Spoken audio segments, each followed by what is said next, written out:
बड़ा सवाल है। Modi ji black money Swiss bank से ला पाए न ला पाए, कमेंट में आप बताइएगा। लेकिन ये सवाल अभी न्यूज़ में चल रहा है कि पीएम केयर फंड, राष्ट्रीय रक्षा कोष, प्रधानमंत्री राष्ट्रीय राहत कोष, इन पर सवाल लोकसभा में नहीं पूछे जाएंगे, पीएमओ ने सचिवालय को बताया है।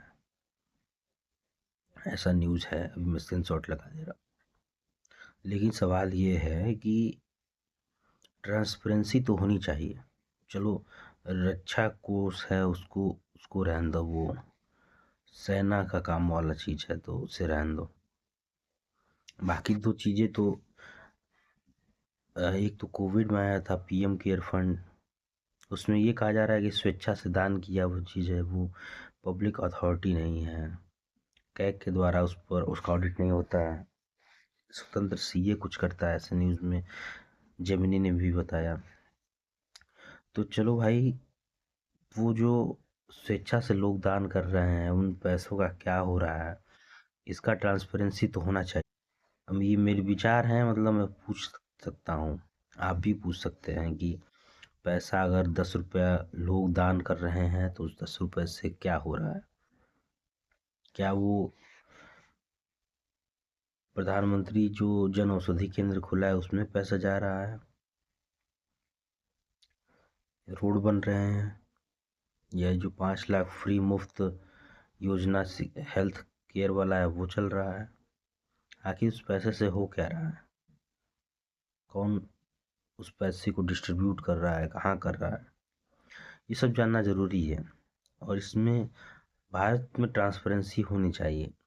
ट्रांसपेरेंसी है, लेकिन अभी जो न्यूज़ में चल रहा है उसका मतलब आप सोचिए क्या है। सबसे बड़ी बात है कि मोदी जी कहते थे कि इटली स्विस बैंक से पैसा वापस कराएंगे जो ब्लैक मनी है, तो वो ब्लैक मनी अभी तक आया नहीं आया, ये बड़ा सवाल है और सवाल पूछना भी चाहिए,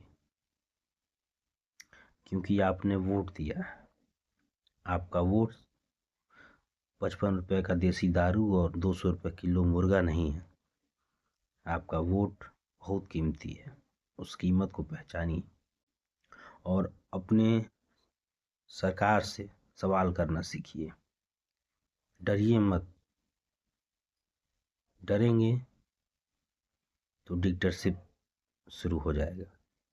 मैं सिर्फ बीजेपी से नहीं कह रहा हूँ, अगर जिस स्टेट में आप हो, अगर वहाँ कांग्रेस की सरकार हो या अन्य पार्टियों की सरकार हो, उनसे सवाल करिए। आपका वोट बहुत महत्वपूर्ण है, मुर्गा और दारू नहीं है वो।